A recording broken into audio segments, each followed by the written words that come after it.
Hello guys, welcome to my channel Vishwas School Bhuna. Students, let's continue our chapter Structure of Atom plus 1 Chemistry. I hope you all doing well.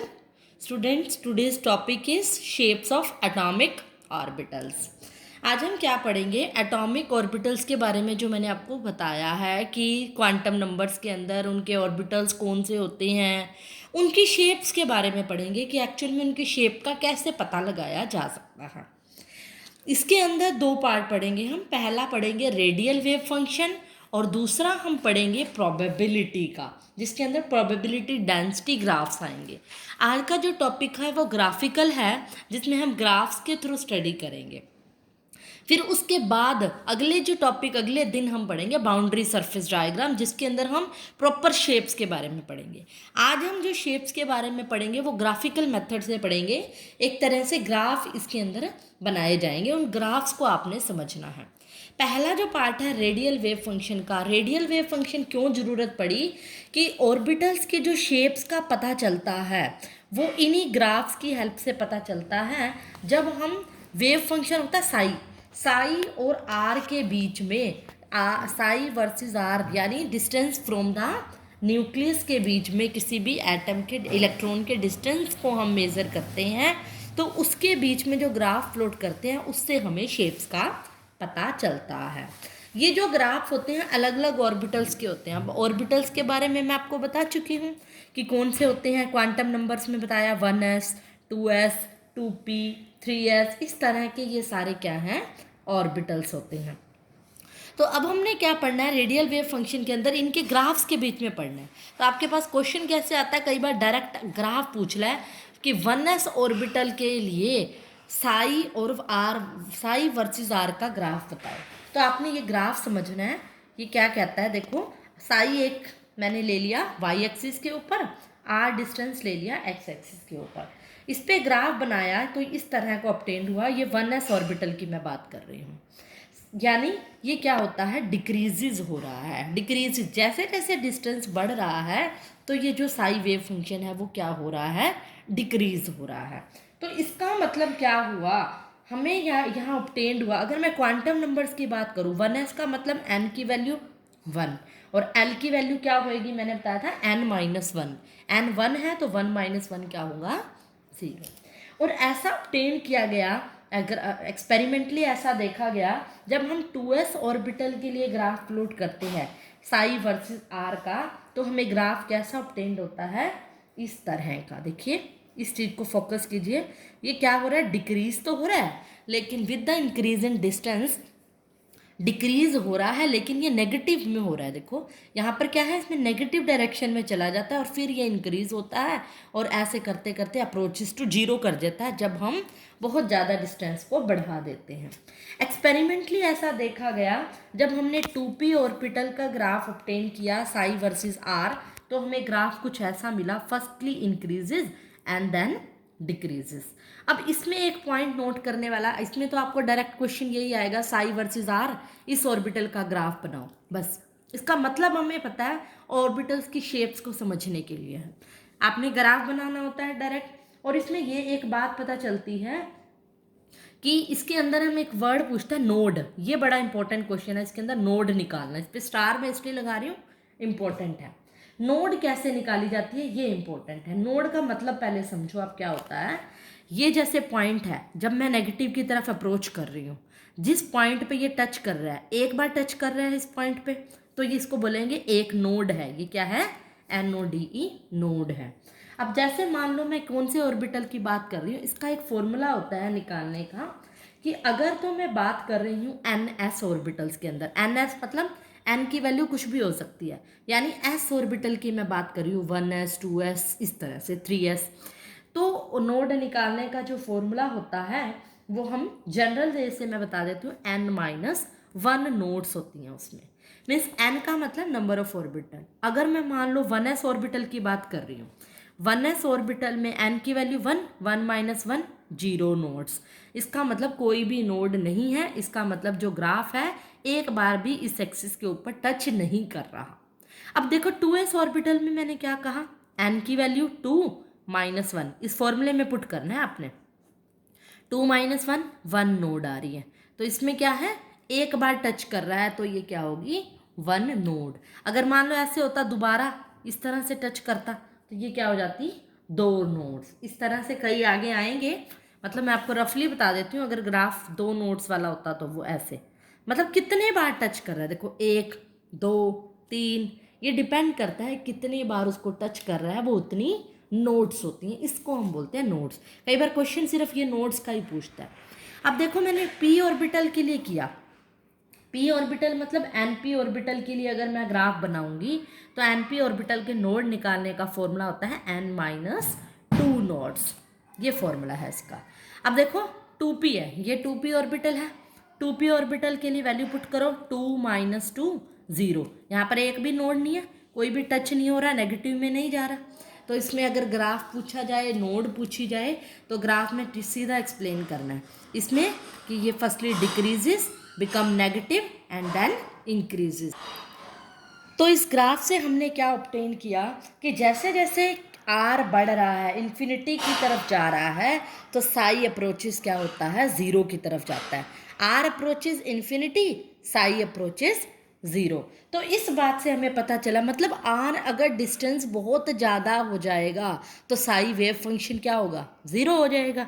इसका मतलब इस point से conclusion निकलता है कि जो Sai versus R का graph है, इसका कोई भी फिजिकल मीनिंग नहीं है। इसकी जो इम्पोर्टेंस है वो अपने को जो इन्फॉर्मेशन दे रहा है रेडियल वेव फंक्शन के बारे में, ये प्रेजेंस ऑफ नोड्स के बारे में बताता है, जहाँ पर वैल्यू ऑफ साई क्या होती है, चेंज हो जाती है। इसमें हमें कोई भी मतलब कोई बेनिफिशियल नहीं है, कोई फिजिकल मीनिंग हमें नहीं मिल रहा। क्यों? क्योंकि एक टाइम पे आने पे क्या होता है, आर इन्फिनिटी हुआ तो साइज ज़ीरो हो गया ना, मतलब बहुत ज़्यादा डिस्टेंस के ऊपर ये काम नहीं कर रहा। इस जो फंक्शन का जो मीनिंग होता है वो केमिकल बॉन्डिंग में ये फंक्शन काम आता है, साई बॉन्डिंग, एंटी बॉन्डिंग, ये आगे केमिकल बॉन्डिंग चैप्टर आएगा, वहाँ साई का रोल होगा, वहाँ मैं इसको एक्सप्लेन करूँगी कि बॉन्डिंग में साई का वे रोल कैसा है। तो इसीलिए अगला जो वो आया, जो कंसेप्ट आया ग्राफिकल जो आया, वो प्रोबेबिलिटी डेंसिटी का आया था, जिसमें हम क्या बताएंगे, प्रोबेबिलिटी डेंसिटी के बारे में बताएंगे, इसके ग्राफ्स के बारे में पढ़ेंगे। और मैं आपको बता चुकी हूँ श्रोडिंगर ने वेव इक्वेशन में प्रोबेबिलिटी किसके डिनोट की थी, साई स्क्वायर से, कि मैक्सिमम कब होगी, जब साई स्क्वायर की वैल्यू 1 होगी। तो इसके ग्राफ भी हमने पढ़ने हैं, जिसको हम रेडियल प्रोबेबिलिटी फंक्शन भी पढ़ेंगे इसके अंदर, ये बोलते हैं प्रोबेबिलिटी डेंसिटीज। अब हमने यहाँ ग्राफ पढ़ना है साई स्क्वायर वर्सेस आर के बीच में। साई स्क्वायर का ऐसा एक्सपेरिमेंटली देखा गया जब हमने साई स्क्वायर वर्सेस आर, अब आपको पता होना चाहिए साई स्क्वायर में क्यों ले रही हूँ, क्योंकि इससे हमें कहाँ की वैल्यू पता चलेगी, जिससे हमें ये पता चल जाएगा कि मैक्सिमम प्रोबेबिलिटी क्या है इलेक्ट्रॉन के होने की। साई स्क्वायर की वैल्यू जहाँ 1 हो जाती है वहाँ हम क्या कहते थे, वहाँ पर मैक्सिमम प्रोबेबिलिटी है कि इस ऑर्बिट के अंदर इस जगह पर इलेक्ट्रॉन होगा। इसीलिए साई स्क्वायर वर्सेस आर का जो हम ग्राफ प्लॉट करते हैं, साई स्क्वायर वर्सेस आर में जब 1s ऑर्बिटल का ग्राफ प्लॉट किया गया तो ये क्या देखा गया, डिक्रीजिंग ग्राफ ऑब्टेन हुआ। इसी तरह साई स्क्वायर वर्सेस आर जब 2s ऑर्बिटल का ग्राफ ऑब्टेन किया गया, तब हमने देखा कि ग्राफ कुछ इस तरह से हुआ था। मीन्स यहाँ पर क्या आ रही है, फिर से नोड क्या आ रही है, वही फॉर्मूला अप्लाई हो रहा है, ns ऑर्बिटल में n-1 नोड्स, n क्या है 2 -1, एक नोड आ रही है, एक बार टच कर रहा है। तो ये सिर्फ आपको ग्राफ याद रखने होते हैं, एक्सपेरिमेंटली होते हैं ये सब, बस इसमें कंसेप्ट मेन नोड का ही है। साई स्क्वायर वर्सेस आर का जब 2p ऑर्बिटल का ग्राफ देखा गया तो कैसा आया, ऑलवेज ऐसा। और यही देखो साई और आर के बीच में भी 2p ऑर्बिटल का ग्राफ ऐसा ही था। उसमें क्या होता था, कोई भी नोड से डिक्रीजिंग नहीं था, firstly increases psi and then decreases था। तो हमने ये देखा कि s ऑर्बिटल के लिए चाहे वो 1s था चाहे 2s था, जो प्रोबेबिलिटी है यानी इलेक्ट्रॉन डेंसिटी है वो न्यूक्लियस के ऊपर है, यानी कि maximum electro density s orbitals की अगर हम बात करें तो उसमें हमने ये ऑब्टेन किया कि मैक्सिमम इलेक्ट्रॉन जो डेंसिटी होती है वो किसके ऊपर होती है, एट न्यूक्लियस के ऊपर होती है। और p ऑर्बिटल के लिए ये 0 इलेक्ट्रॉन डेंसिटी होती है, p ऑर्बिटल के केस में न्यूक्लियस के ऊपर इलेक्ट्रॉन नहीं होते। ये इससे बात हमें पता चलती है, क्योंकि ये क्या है, फर्स्टली इंक्रीजेस देन डिक्रीजेस, उसमें क्या होती है, मैक्सिमम इलेक्ट्रॉन आने के चांसेस होते हैं। और इसमें क्या है, पी ऑर्बिटल के लिए 0 इलेक्ट्रॉन डेंसिटी होती है। न्यूक्लियस के ऊपर इलेक्ट्रॉन का चांसेस नहीं होते कोई भी इलेक्ट्रॉन अवेलेबल होंगे। इससे ये पता हमें चलता है। तो दूसरा तो एक इसी तरह का एक ग्राफ और प्लॉट किया गया, इसी के अंदर एक और टॉपिक डाला जाता है, तो रेडियल प्रोबेबिलिटी फंक्शंस के ऊपर। रेडियल प्रोबेबिलिटी फंक्शंस में हम जो ग्राफ करेंगे 4 pi R square psi square, ये होता है रेडियल प्रोबेबिलिटी फंक्शन। इसमें आपने कंफ्यूज नहीं होना, क्वेश्चन बहुत सीधा आता है।